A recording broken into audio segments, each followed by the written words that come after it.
Merci.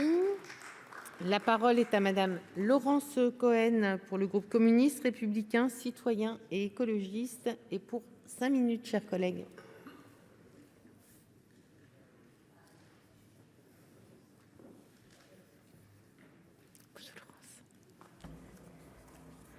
Monsieur le ministre, madame la rapporteure, mes chers collègues, je tiens à remercier ma collègue, la sénatrice Laurence Rossignol, d'avoir repris le travail transpartisan de l'Assemblée nationale mené par Alban Gaillot afin de poursuivre la navette parlementaire au Sénat et permettre nos débats. D'autant plus que nous défendons depuis longtemps les propositions votées le 8 octobre dernier. Allongement des délais de recours à l'IVG de 12 à 14 semaines, suppression de la double clause de conscience des médecins spécifique à l'avortement, possibilité pour les sages-femmes de pratiquer des IVG chirurgicales. Notre groupe, le groupe communiste républicain, citoyen et écologiste, a déposé en 2017 une proposition de loi visant à inscrire le droit à l'avortement dans la Constitution. Et en 2019, nous avons déposé une PPL visant à allonger les délais pour pratiquer l'IVG, ainsi que des amendements pour supprimer la double clause de conscience.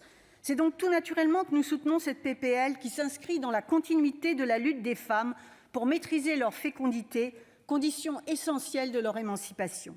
Le gouvernement, conscient des difficultés que rencontrent les femmes avec la pandémie, a d'ailleurs étendu momentanément l'accès à une IVG de 12 à 14 semaines. Mesure donc qu'il suffit de rendre pérenne en s'appuyant notamment sur le Comité consultatif national d'éthique qui a émis un avis favorable à l'allongement des délais en dehors de l'épidémie de Covid-19 et ainsi apporter une réponse auprès de 5000 femmes contraintes de partir à l'étranger pour avorter. Il faut redire ici que l'avortement ne se fait jamais de gaieté de cœur, que près de 3 femmes sur 4 qui ont recours à une IVG étaient sous contraception. Mais devoir aller avorter à l'étranger revêt un caractère encore plus dramatique. Je n'ai pas le temps ici de développer, mais l'incapacité de la France à permettre à toutes ses citoyennes d'exercer ce droit fondamental nous renvoie à la situation antérieure à la loi Veil, où le barrage des moyens financiers s'ajoutait aux angoisses individuelles. Donc ne pas voter l'allongement du délai aujourd'hui revient à reproduire des inégalités inacceptables. De même, pour garantir ce droit à l'avortement, le gouvernement doit revenir sur les reculs de ces 10 dernières années. Entre la fermeture de 8% des CIVG, soit près de 130 sites, les fermetures des hôpitaux de proximité, les réductions des subventions du planning familial et l'absence de politique de prévention en matière de santé sexuelle, l'accès à l'avortement a été fragilisé en France. Au moment où le droit à l'avortement est dénié dans de nombreux pays, remis en cause dans certains pays européens comme en Pologne, et où des conquêtes importantes ont lieu à l'échelle mondiale comme en Argentine, il est indispensable de soutenir le droit à l'avortement et de le rendre effectif partout et pour toutes les femmes en France. Il n'y a pour s'en convaincre qu'à voir les images du rassemblement dimanche au Trocadéro à Paris, organisé par des associations catholiques conservatrices et traditionnalistes des anti-avortements, heureusement ultra-minoritaires, c'est prouvé néanmoins que le combat n'est pas terminé pour défendre le droit à l'avortement.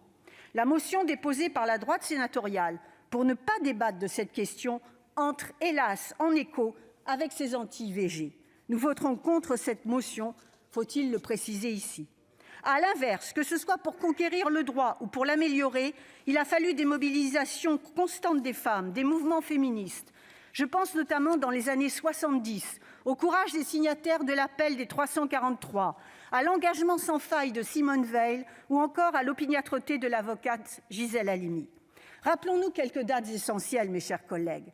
1982, IVG remboursée par la sécurité sociale, assurant l'égalité entre toutes les femmes. 2001, allongement de 10 à 12 semaines de grossesse du délai légal pour l'accès à l'IVG. 2016, suppression du délai de réflexion par la loi dite de modernisation de notre système de santé, prise en charge à 100% de l'ensemble des frais afférents à l'IVG. 2017, extension du délai d'entrave à l'IVG pour lutter contre les sites de désinformation anti-avortement. Parallèlement, il est urgent de développer l'éducation sexuelle à l'école, donc de débloquer des moyens pour l'information et l'éducation des élèves. Le Sénat aurait pu s'enorgueillir, mes chers collègues, de voter à l'unanimité cette proposition de loi pour permettre à toutes les femmes, quelles que soient leurs conditions sociales, leur lieu d'habitation, de pouvoir maîtriser leur fécondité. Nous sommes en 2021. Il est temps d'arrêter d'être frileux dès lors qu'il s'agit des droits des femmes. Je vous remercie.